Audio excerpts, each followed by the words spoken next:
Sa mga OFW po na nasa ibang bansa, ah, sana po ay nasa maayos kayong kalagayan, no?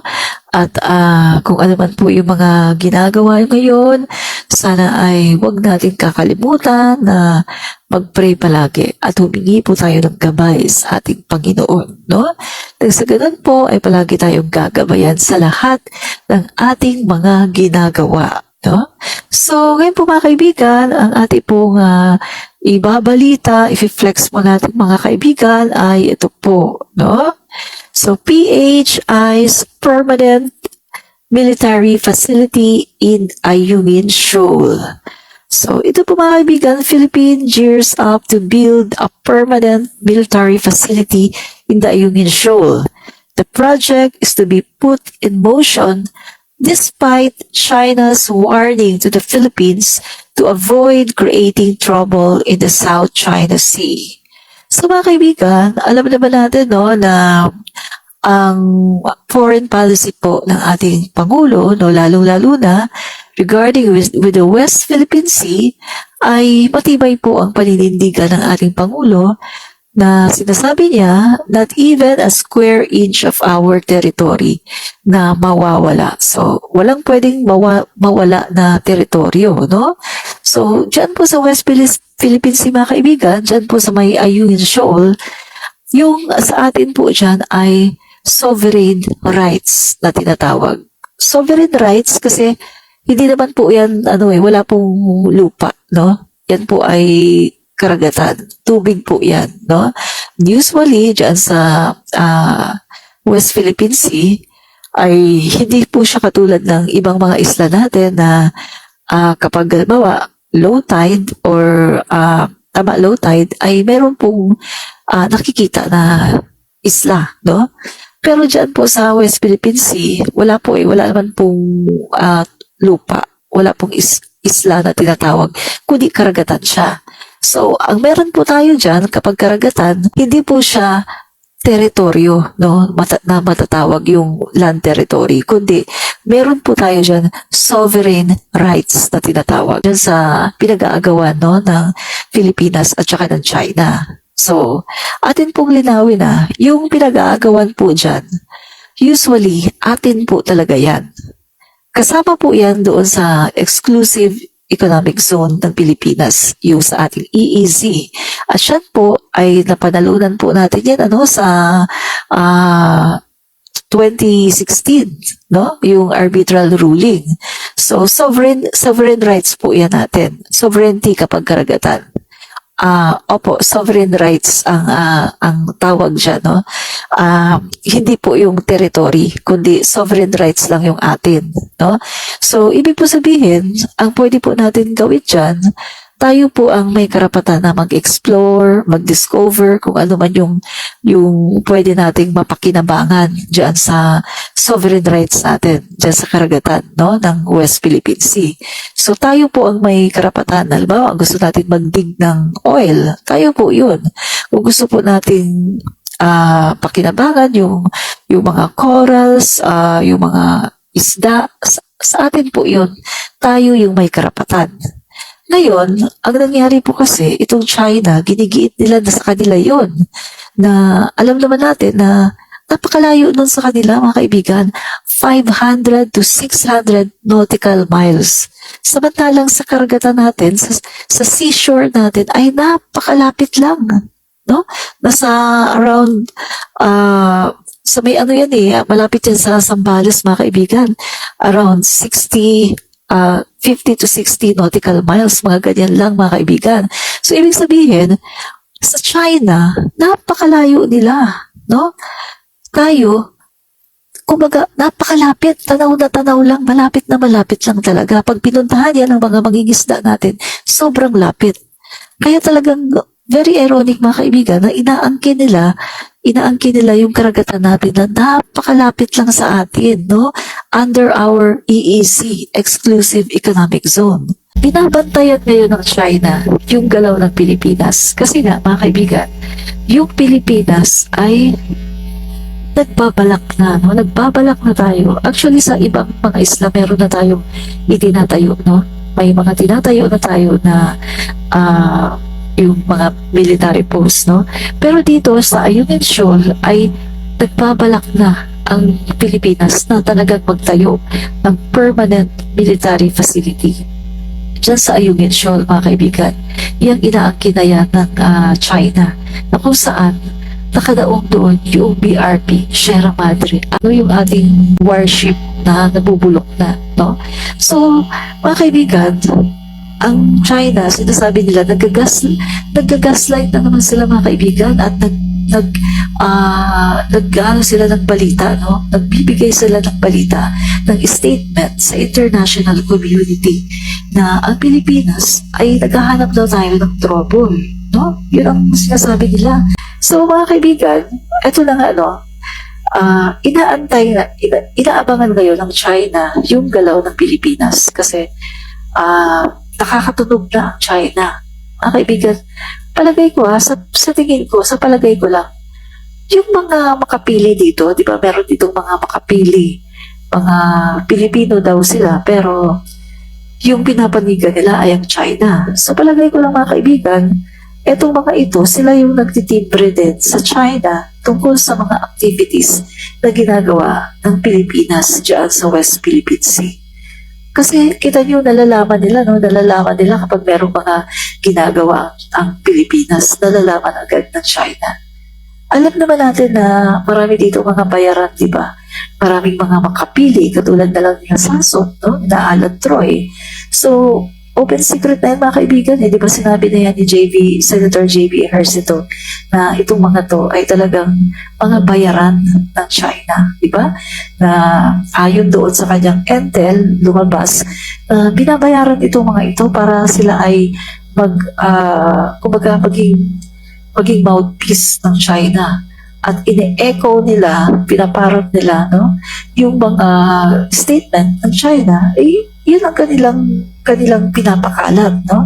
At lately nga, mga kaibigan, ay talagang kanilang hayagan na binabatikos yung mga senador na sumusuporta dyan sa West Philippine Sea.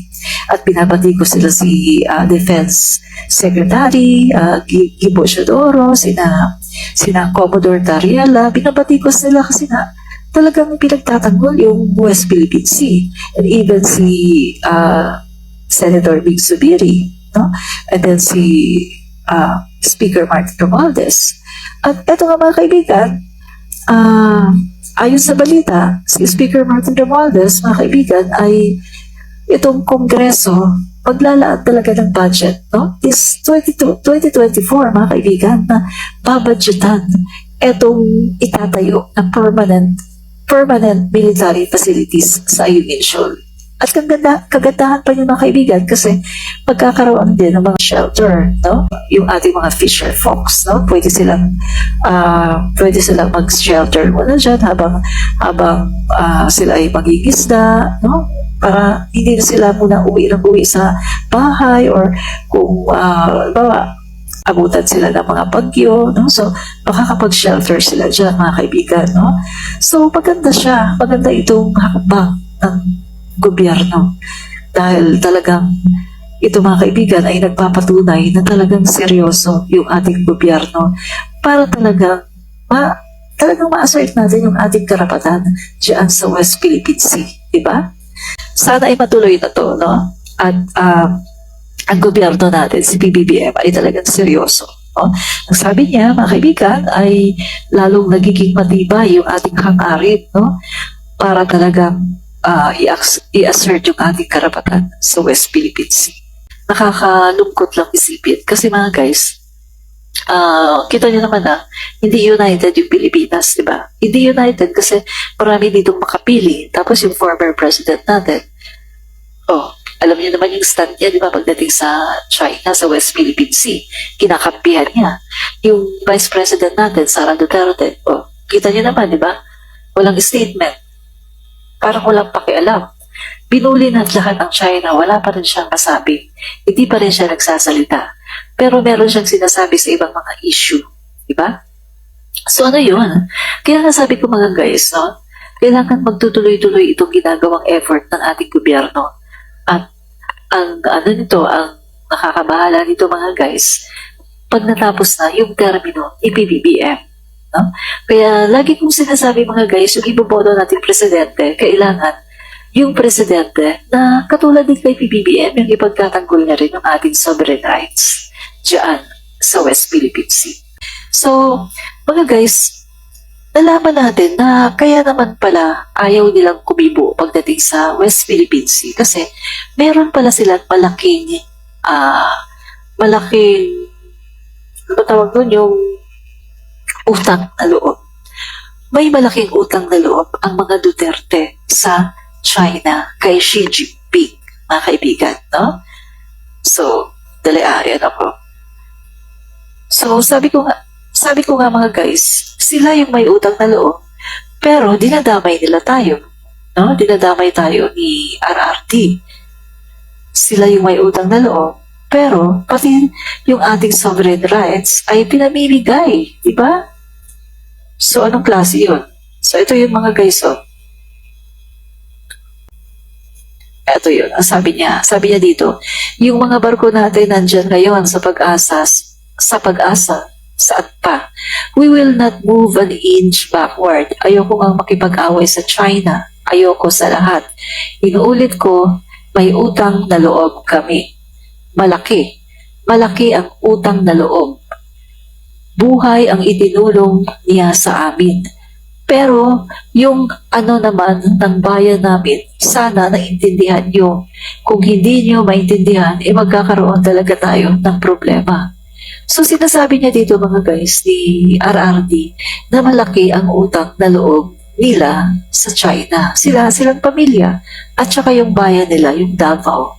Malaki ang utang na loob. So sabi ko nga, mga guys, kung malaki ang utang na loob ng pamilyang Duterte sa China at saka yung Davao, sana hindi niya dinamay ang West Philippine Sea. Nakita niyo ngayon mga guys, yung sinasabi ng China ngayon na dapat daw ang Pilipinas ay bumalik, no? Bumalik daw tayo sa tamang landas natin. Kasi nagbago daw yung pulisiya, which is totoo naman nagbago yung pulisiya. Kasi sa panahon ni RRD, talaga yakap siya sa China. Himod siya, no? Humihimod siya sa puwet ni Xi Jinping. Talagang lahat ng gusto ni Xi Jinping, tinutupad niya, sinusunod niya. No? So, wala siyang say. Talagang bow lang siya ng bow sa China. So, ngayon, na si PBBM na, hindi na po pwede yun. No? May paninindigan ng presidente natin na talagang sa atin lang ang West Philippine Sea at kailangan nating ipagtanggol. So, ito yung mga guys, no? Yung sinasabi ko ngayon na nakakapag-isip tuloy ako ngayon mga guys, no? So, parang naiisip ko, ano ba yung utang na loob ng Duterte sa China? Ngayon, naisip ko mga guys, maari lang hindi ko alam kung totoo ito pero naisip ko lang ito sa aking palikot na pag-iisip, no? Naisip ko lang mga guys na baka isa doon sa sinasabi ni RRD na utang na loob, malaki na utang na loob nila sa China. Baka hindi kaya pinondohan din ng China yung kampanya ni Sara Duterte. Diba? Kasi mga guys, naalala ko nung sabi ni Bibi Sara, wala naman daw siyang malaking pera para tumakbo. Tapos, nakatakbo siya mga guys. Alam naman natin dito sa Pilipinas, pag tumakbo ka sa politiko, kailangan meron kang ganito. Kasi gagastos ka talaga dyan. So, naisip ko, tanong. Baka kaya isa sa pinondohan ng China, yung kampanya ni Bibi Sara Duterte? Kasi bakit sabi ni Duterte, ang laki daw ng tulong nila. At buhay ang itinulong niya sa amin. Pero yung naman ng bayan namin, sana naintindihan nyo. Kung hindi niya naintindihan, magkakaroon talaga tayo ng problema. No? So, yun ang sabi niya mga guys, so, malaki, may utang na loob kami. Malaki ang utang na loob. Ayoko lang makipag-away sa China. Ayoko sa lahat. Inuulit ko, may utang na loob kami. Malaki, malaki ang utang na loob. Buhay ang itinulong niya sa amin. Pero yung ano naman ang bayan namin, sana maintindihan niyo. Kung hindi niyo maintindihan, magkakaroon talaga tayo ng problema. No? So, kaya pala kahit na ano na yung pambubuli na ginagawa ng China, walang say. Walang sinasabi si Bibi Sara. Kaya pala, mga guys, dahil meron naman palang tinutulong sa kanila. Di ba? So, ayun yung sinasabi ko mga guys na maaring hindi lang yun, no? Maaring pati yung mga sa bagay, no? Sinasabi nga ni Bibi Sara, no, na yung pero, di ba nakikipag-collaborate sila noon sa China, yung Davao City. So, yun siguro. So, sana, ang gawin na lang niya, bayaran nila kung ano yung pagkakautang nila, bayaran nila. Bakit parang ang nangyayari, ang pinambabayad niya ay yung West Philippine Sea at yung mga isda natin. Sabi ko nga mga guys, 30 billion taon-taon ang nawawalang isda sa atin. Hindi lang isda pa lang yung mga guys, wala pa doon yung mga corals at yung iba-ibang mga yamang dagat, no? So, napakalaki talaga ng nawawala sa Pilipinas. O nga pala, ito kasing mga DD shit, mga kaibigan. Panay ang nila kasi di ba, yung nangyari nga ngayon, na andito na kasi yung ICC, no? May mga nagsasabi mga kaibigan, andito na daw talaga ang ICC. Nag-iimbestiga silently, no? Hindi pa talaga pinapaalam sa padla. Pero, syempre marami na rin ang nakakaalam. No? Kasi may nagsabi sa immigration na meron daw mga puti pasok dito sa Pilipinas. No? Labas-masok sa Pilipinas. So, may mga nagsasabi talaga na dito na talaga ang ICC na nag-uumpisa na talaga yung investigation. Kaya mga kaibigan, delikado na talaga dyan si Digong. At kasama dyan, mga kaibigan, si Bibi Sara. Kasi doon din sa panahon, mga kaibigan, na siya ay naging mayor, meron din mga LJK sa Davao. No? Kaya delikado talaga sila ngayon. Kaya kita nyo mga kaibigan, nagpapanik na ang mga vloggers, ang mga influencers ng mga DD shit. At kita nyo, nagdami-dami na nila ngayon mga pinagsasabi ng mga kasiraan tungkol kay PBBM. Di ba? At yun nga mga kaibigan, nire-rebuttal natin yung mga kasiraan na sinasabi nila about PBBM ay nire-rebut natin, no? Yun nga, yung pinapakalat nila ngayon mga kaibigan, synchronize sila mga kaibigan na si PBBM daw ay nasa narco list. Nasa narco list daw ni Duterte na pinapalabas nila na addict daw si PBBM. Na kung titignan natin mga kaibigan, nakakatawa kasi yung issue na yan 2015. Andiyan na yung issue na yan, 2015.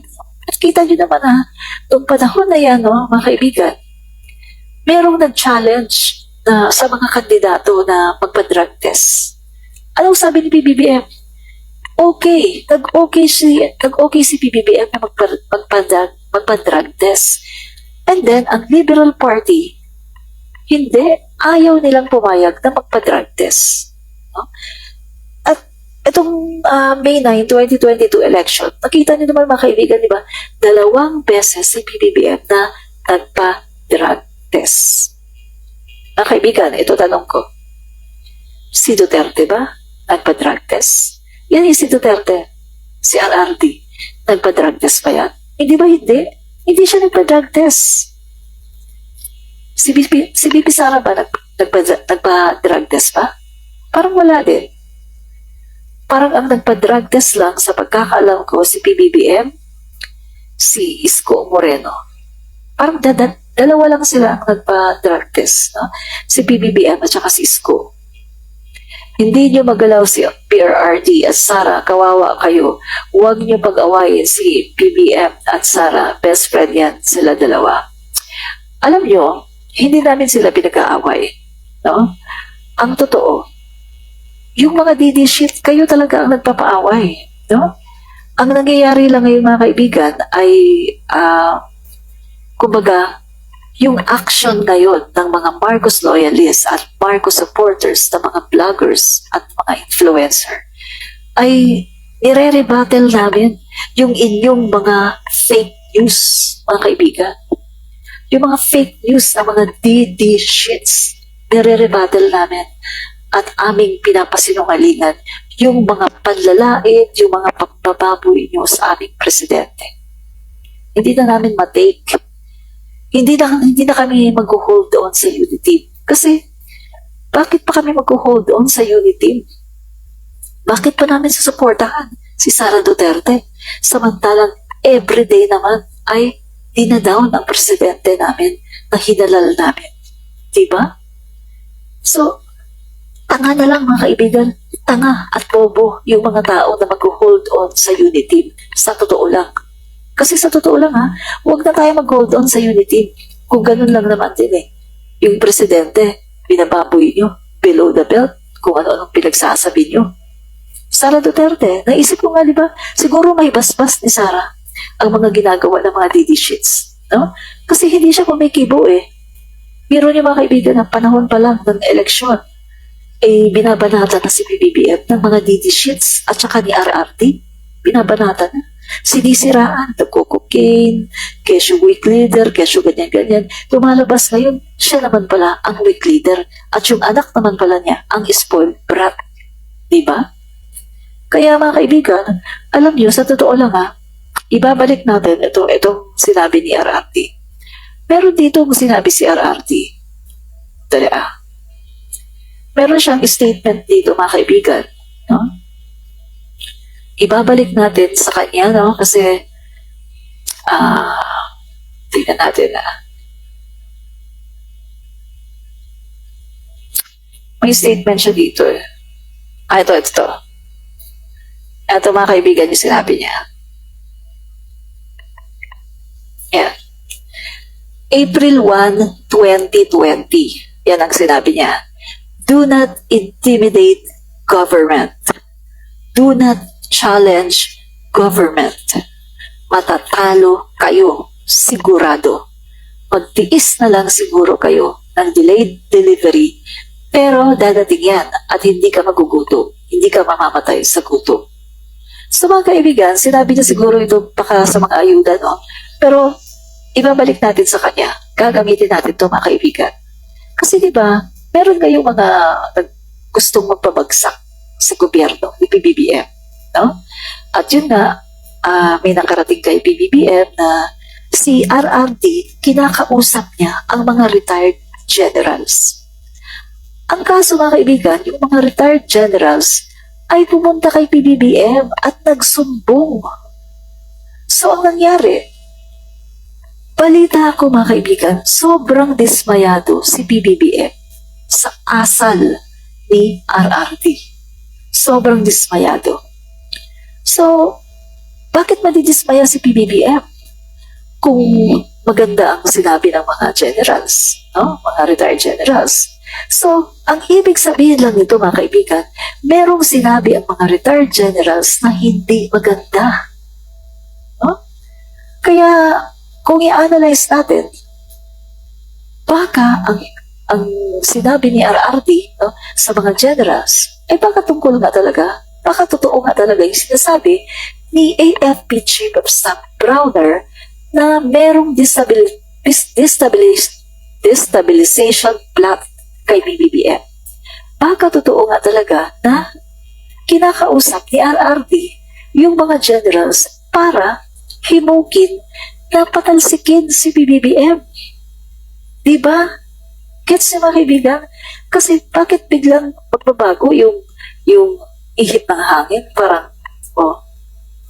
Parang medyo nagbabago yung pagtingin ni PBBM sa mga Duterte. Diba? Kasi nakikitaan niya na merong pagtatraidor. Tinatraidor siya, sinasaksak si PBBM sa likuran. Na kung titingnan natin, napakaganda ng kanyang pag-treat kay RRD. Diba? Pinoproteksyonan pa nga niya Sabi niya sa ICC, hindi na kami makikipagtulungan sa ICC. Putol na ang communication natin. Pagkatapos bigla malalaman mo na si RRD kinakausap yung mga generals. Tapos nagsumbong ang mga generals kay PBBM. Di ba? Kaya kahit sino magbabago ng isip. Kasi pinoproteksyonan mo tong taong to. Tinitreat mo siya ng maayos. Pagkatapos, tatraidorin ka. At your back, may ginagawa pala. May niluluto na destabilization plot. Diba? So, yun ang masabi ko mga kaibigan. Pero, ibabalik natin kay RRT ang sinabi niya, do not intimidate government. Do not challenge government. Matatalo kayo. Sigurado. So mga kaibigan, mga DD sheets. Mga DD sheets ha, huwag niyong i-intimidate ang gobyerno. Huwag niyong i-challenge ang gobyerno. Dahil natitiyak ko sa inyo, matatalo kayo. Hindi kayo magpa-prosper. Diba? So yan mga kaibigan, no? Dapat yung mga DD sheets, suportahan nyo na lang si PBBM. Kasi ang ginawa naman namin noon, no, kami mga Marcos loyalists and supporters, ay sinuportahan namin si RRD sa lahat ng kanyang mga ginagawa. No? Never kami na umatake sa kanya. Kaya sana ganun din yung gawin yung mga DD sheets. Instead na kayo ay magreklamo ng magreklamo, instead na patikusin nyo ng patikusin si PBBM, sana suportahan nyo na lang para walang away, di ba? 6 na taon ay 5 taon na lang. 5 taon, hindi pa kayo makapaghintay. Gusto nyo talagang ilagay na, iluklok nyo na si Sara Duterte, di ba? Flex ulit natin to kasi kanina mga kaibigan nawalan ako ng sounds, no? So ito nga mga guys, ito ay bunga na naman ng mga trip ni PBBM abroad. Ito. So, ayan nga kasi guys, alam naman natin no, na may mga infrastruktura tayo katulad ng Bicol Express, no? Bicol Express, yung South Hall Express, no? Yung gagawin dapat, no? Mga guys, nabinbin, di ba yan? Nabinbin. Kasi nga, yung China kasi, hindi sila tumupad sa pangako, no? So, merong, sa panahon ni RRD, yung malapit na siya, mga 2022, mga 2020, yung China, yung kanilang commitment, hindi na nila ginawa, no? Sabi ko kasi yung mga guys, mga mahirap kausap to mga Chengwa na to mga walang isang salita, no? So, in short mga guys, nakabinbin yung mga proyekto na yan, no? Hindi pa siya talaga nagagawa, nakabinbin. So, in short mga guys, no, we have 3 projects that won't be funded by the Chinese government anymore, no? Pero hindi naman kasi tayo pwedeng mag-antay na lang habang buhay na, antay na lang natin yung China na magbigay na sila ng funding, maglabas ng funding, no? Kaya, mga guys, meron tayong mga ibang option, no? Meron tayong mga mapipili na ibang mga option. Andyan yung India, andyan yung Japan, no? So, yun ang maganda kasi may mga option tayo, no? To recall, in July 2022, Transportation Undersecretary for Railways, Cesar Chavez, said the Chinese government did not act on the Duterte administration's request for loan financing for the Philippines' 3 major railways project, no? So, Philippines, eto na ngayon mga guys, dahil sa China ay hindi magandang kausap, ang gobyerno natin ngayon, parang nawawala na rin ng gana sa kanila, no? Lalong-lalo na, at hindi naman talaga sila magandang kausap pagdating dyan sa West Philippine Sea. Sa kanila, kung ano yung batas nila, yun lang. Wala silang pakialam sa mga international law, no? Kaya nga mga kaibigan, nakakapagtaka talaga, no? Meron tayo dito mga makapili na mga Pilipino na talagang pinapanigan yung mga ginagawa ng China. At yung dating presidente, si Ligonio, tapos yung vice presidente natin, maka-China rin, no? Kasi meron silang malaking utang na loob, no? So, hindi nadamay tayo. So, eto mga kaibigan, ang Pilipinas ay naghahanap na at ang alternative mga kaibigan na nakikita natin ay yung India at ang Japan. na magpa-fund sa ating mga railway project. Ito naman, yung tungkol sa ayuda, yan. 500 billion na ayuda, mga guys, no? So, eto mga guys, para sa mga indigent family, doon sa mga mabababa ang kita, no? Eto, ang aim nito is to provide direct assistance, cash assistance to the near poor or to the poor families, no? Yung mga nag-earn lang ng mga minimum wage, no? Eto yung mga kaibigan, di ba? At nasa 12 million households will benefit from it, including low-income workers. Katulad ng mga sa construction, sa factory workers, yung mga drivers, food service crew, and eto mga kaibigan, ibibigay nito ay 5,000 in cash, no? Eto. So Manila, Philippines, the proposed 5.768 trillion pesos 2024 national budget includes almost 500 billion social amelioration program or ayuda for at least 12 million poor and low-income families, or an estimated 48 million Filipinos. Yeah? So 48 million Filipinos, Speaker Martin Romualdez said on Tuesday.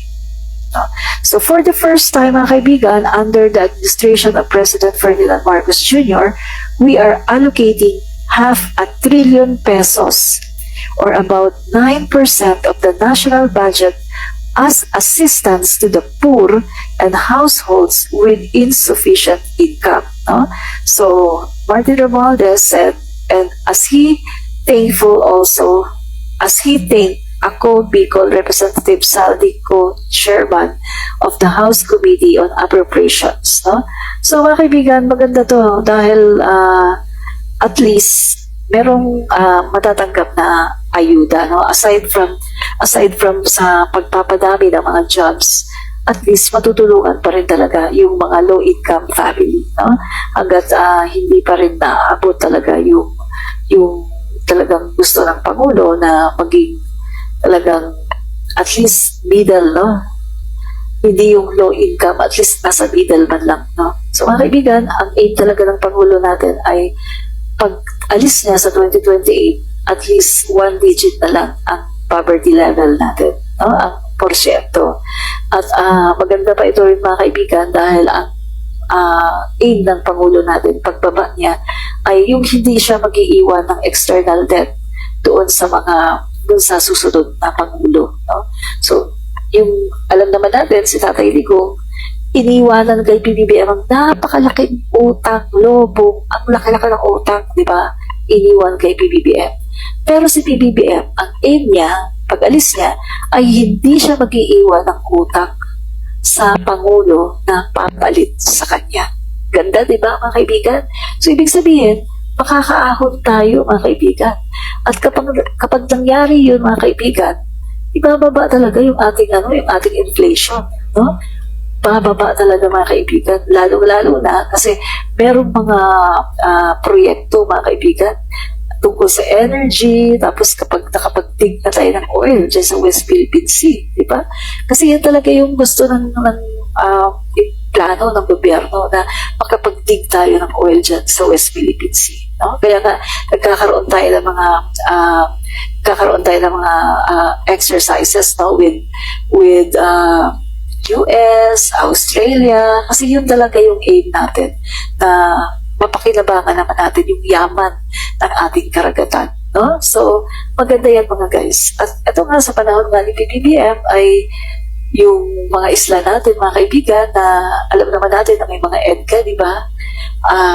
Mga kaibigan, yung mga isla natin ay tinatayuan din ng mga military camp, no? So, maganda yan kasi ito ay magiging deterrent para sa China, para talagang unti-unti na sakupin yung ating mga isla. Kasi yung ginagawa nila para silang mga pagong, ginagapang nila yung ating mga isla.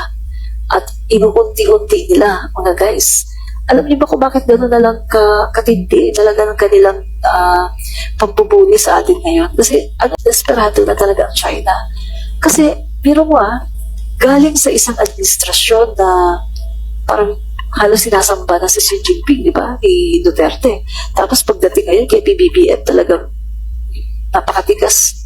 Ang tigas ni PBBM, tigasin, di ba? Hindi umuurong. So, kita nyo, talagang ang China, parang nanangamba na siya ngayon na kaya andyan na yung mga guys na magpupondo ng kudeta, magpupondo ng ganyan para matanggal yung presidente, di ba? Kasi gusto nilang ilagay ng presidente dyan ay yung kayang-kaya nilang hawakan sa leeg. Kaya nga sinasabi ko sa inyo, mga mamamayang Pilipino, mga kapwa ko Pilipino, pagdating sa 2028 presidential election, huwag kayong boboto ng isang candidate na pwedeng hawakan sa leeg ni Xi Jinping. Kasi lahat ng mga ginagawa, effort ng ating Pangulo ngayon, mababaliwala lang pagdating ng 2028 kapag ang nahalal ay isang presidential na mahahawakan sa leeg ni Xi Jinping, isang pro-China. Kasi mga guys, sa totoo lang, yan talaga ang aim ngayon ng China. Pupunduhan talaga nila yan, yung destabilization plan na yan, mga kaibigan, para lang matanggal si PBBM.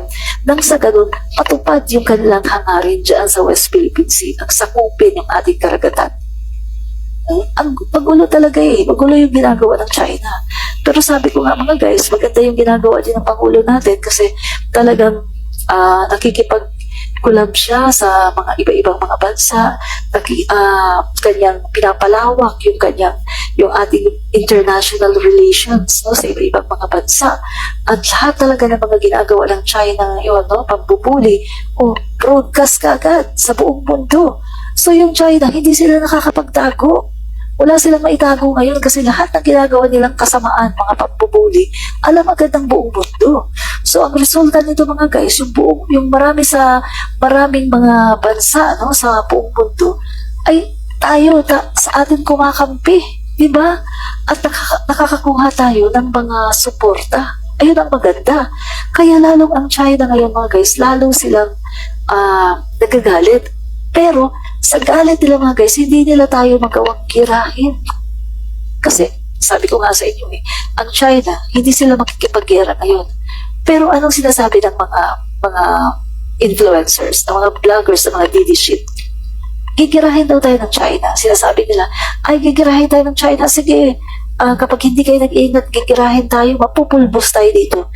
Mga guys, yan ang kanilang pinapanakot. Yan ang pinapabrainwash nila sa mga tao. Nang sa ganun, yung mga tao ay maniwala sa kanila. Pero mga guys, palayo yan sa katotohanan. Ang China sa ngayon, hindi yan makikipaggera. Alam niyo kung bakit madalas kong sabihin dito? Kasi hindi pa nila naaabot yung kanilang aim to be number 1 economy in the world and to be number 1 in military in the world. Hindi pa nila naaabot. Talo pa sila sa Amerika. So, ibig sabihin mga guys, kapag ngayon ginera nila tayo, andyan ang Amerika, sasama pa ang Australia, andyan ang Japan, andyan ang Taiwan, mapupulbos ang China. Mawawala ngayon yung ambisyon nila na maging number 1 economy at maging number 1 in military forces. Mawawala yung ambisyon nila kapag ginera nila tayo. Kaya nga mga guys, nakakatawa yung sinasasot sina Alan Toy na nagmamarunong. Akala nila ang galing-galing nila sa international law. Matatalino daw sila. Pero hindi nila nakikita mga guys yung galaw ng China. Yung galaw ng China ngayon, purely pambubuli, paninindak. At alam yan ni Presidente, alam yan ng Pangulo natin.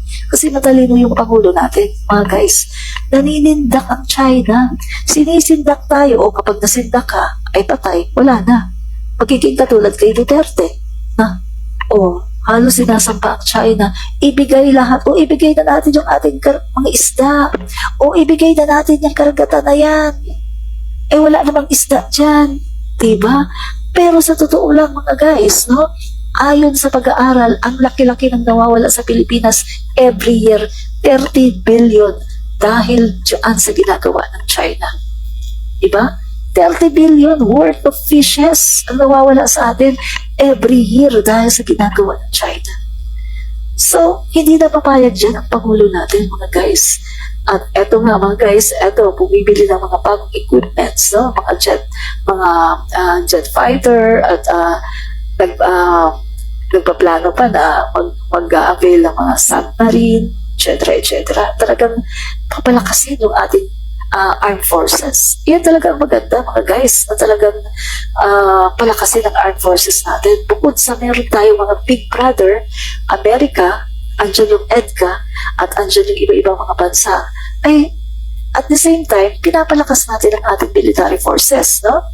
Kasi mga guys, so titignan nyo 1970s, panahon ni President Marcos Sr., wala naman lang China dyan eh. Diba? Wala naman ang China dyan. Hindi naman sila nagsasabi, oh, amin ito. Kailan lang sila nakapunta dyan, mga guys? 1986, panahon ni Corazon Aquino, nakapasok sila dyan. 1986, umpisa niyan, mga guys. Sa panahon ni President Marcos, hindi sila makaporma.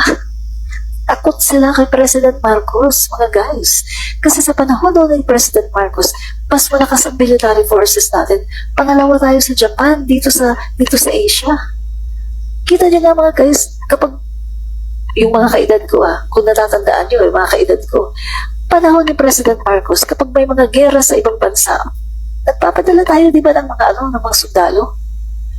Yung pinakahuli na lang, yung may gera sa Vietnam, hindi tayo nakapagdala ng sundalo. Ang naipadala natin ay yung mga medics, yung tungkol sa mga mga humanitarian efforts, no? Kasi hinadlangan ni Ninoy Aquino, di ba? During that time, hindi tayo nakapagpadala ng mga sundalo dahil hinadlangan ni Ninoy Aquino, no? Pero usually, ang Pilipinas, ganun tayo dahil malakas yung military forces natin. Kapag may mga gera sa ibang bansa, nagpapadala ang Pangulo natin, President Marcos Sr. Kasi inaasahan din tayo ng UN, ng Amerika, kasi malakas yung military forces natin sa Asia. Pangalawa tayo sa Japan, mga guys. Ang China nun, wala pa naman Wala pa silang binatbat, di ba?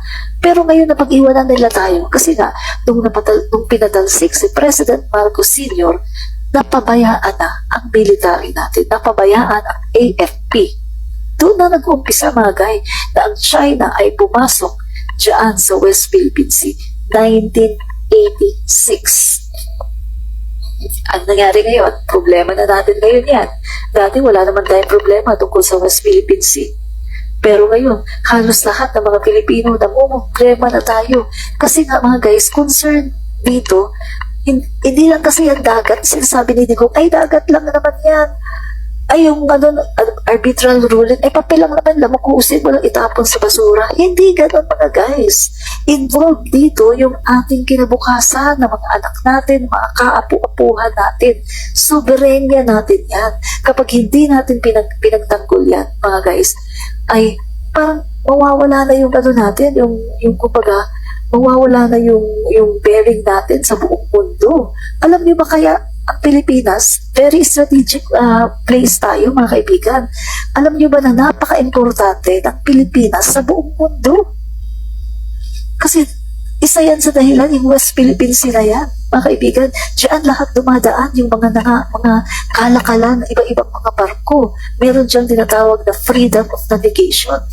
Pagkatapos gusto ni Xi Jinping sakupin, sila lang ang may-ari, sasakupin nila. Ano na mangyayari, mga kaibigan? Yung mga ngalakal ng mga iba-ibang barko sa iba-ibang countries, ang mangyayari ng mga kaibigan, mapapalayo sila, iikot pa yan sila. Ito na nga yung pinakadaanan, yung sa West Philippines sila yan. So, ang mangyayari, mga kaibigan, mawawala na ng freedom of navigation kapag sinakop na yan ng China. Kaya, concerned yung maraming mga bansa, kasama ng Amerika, Australia, at iba't ibang mga bansa. Kasi lahat halos ng mga bansa, tumadaan yung mga barko nila dyan, mga guys. Kaya nga hindi yan dapat talagang sakupin. Diyan sa West Philippines, sa teritoryo natin, may dumadaan din dyan ang mga iba-ibang barko. Okay lang yun, mga guys. Basta daan lang sila. Basta huwag silang tatambay. Okay lang yun. Kasi may freedom of navigation Kaso ang ginagawa ng China, kanila daw yun, kapag merong mga barko na nakikita nila, malayo pa lang, nakikita na nila yan sa radar nila Malayo pa lang, mga guys. Niraradyohan na nila na, teritoryo namin to. Ito ay nasa teritoryo pa ng China. Umalis kayo, ganyan-ganyan. Diba? inaangkin na nila masyado. Kaya, pero maganda ang ginagawa ng presidente natin. Ituloy-tuloy lang to ng presidente natin para makita ng China na talagang hindi tayo magpapasindak. At mga guys, alam nyo, talagang kapag tinuloy-tuloy ito ng Pangulo natin, darating din yung time, maghihinawa yung China at talagang mag-gain natin yung kanilang respeto, no? Ire-respeto tayo ng mga yan. Kasi ganyan din yung ginawa ng Vietnam, mga guys, di ba? Yung Vietnam, nakipaglaban din sila sa China, pinubuli din sila, pero hindi sila nagpasindak. Maliit na bansa din yun, mga guys. Nagkakaroon pa nga sila ng mga girian dyan, may mga namatay pa. Pero kita nyo ngayon, hindi na sila masyadong binubuli ng China at nakapagtig na rin sila ng kanilang oil sa kanilang AEC. At nag-gain nila yung respeto ng China kasi hindi sila nagpasindak. Kaya yung sinasabi ng mga political analysts na keep lang ng ating presidente yung momentum kasi eto na no? Pinapaabot ng presidente natin yung mensahe niya na hindi tayo magpapasindak kahit anuman ang mangyari.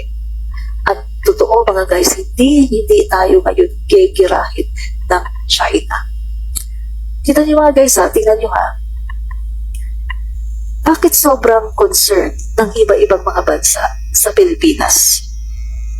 Kung titingnan niyo mga guys, ang iba-ibang mga bansa, bukod dyan sa dumadaanan sila sa West Philippine Sea, sa South China Sea, bukod sa mga kalakalan, bakit sobrang concern ng iba-ibang mga bansa sa Pilipinas? Maliit lang tayong bansa mga guys, pero bakit sobrang concerned sila? Unang-una, kapag ginera ng China ang Pilipinas, mga guys, alam niyo naman di ba, sino ang nagpapadala ng pinakamaraming seaman, mga seafarers, sino? Ang Pilipinas. Tayo ang may pinakamaraming pinapadala ng mga seaman. Sino ang nagpapadala ng mga pang-world class na mga nurses? Pilipinas din. Sino ang nagpapadala sa iba-ibang mga bansa ng mga pang-world class na mga workers? Yung mga workers na skilled workers Pilipinas din. Pagdating sa domestic helper, Pilipinas din. Pagdating sa mga professionals, mga guys, Pilipinas din gustong-gusto ng mga iba-ibang bansa. Kaya kapag ginera tayo ng China, mga kaibigan, apektado yan. Sino pa ang magpapadala sa kanila ng nurses? Sino pa ang magpapadala sa kanila ng mga seaman?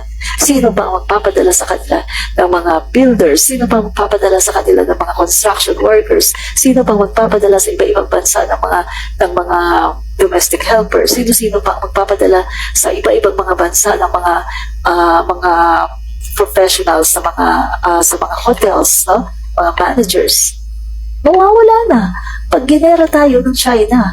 Kaya ang mga bansa, concern na concern sa Pilipinas. Kasi nga mga guys, gustong-gusto nila yung ating mga workers.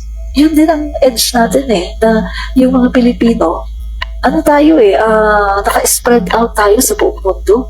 Kahit sa lupalong ng daigdig ka pumunta, may Pilipino, di ba?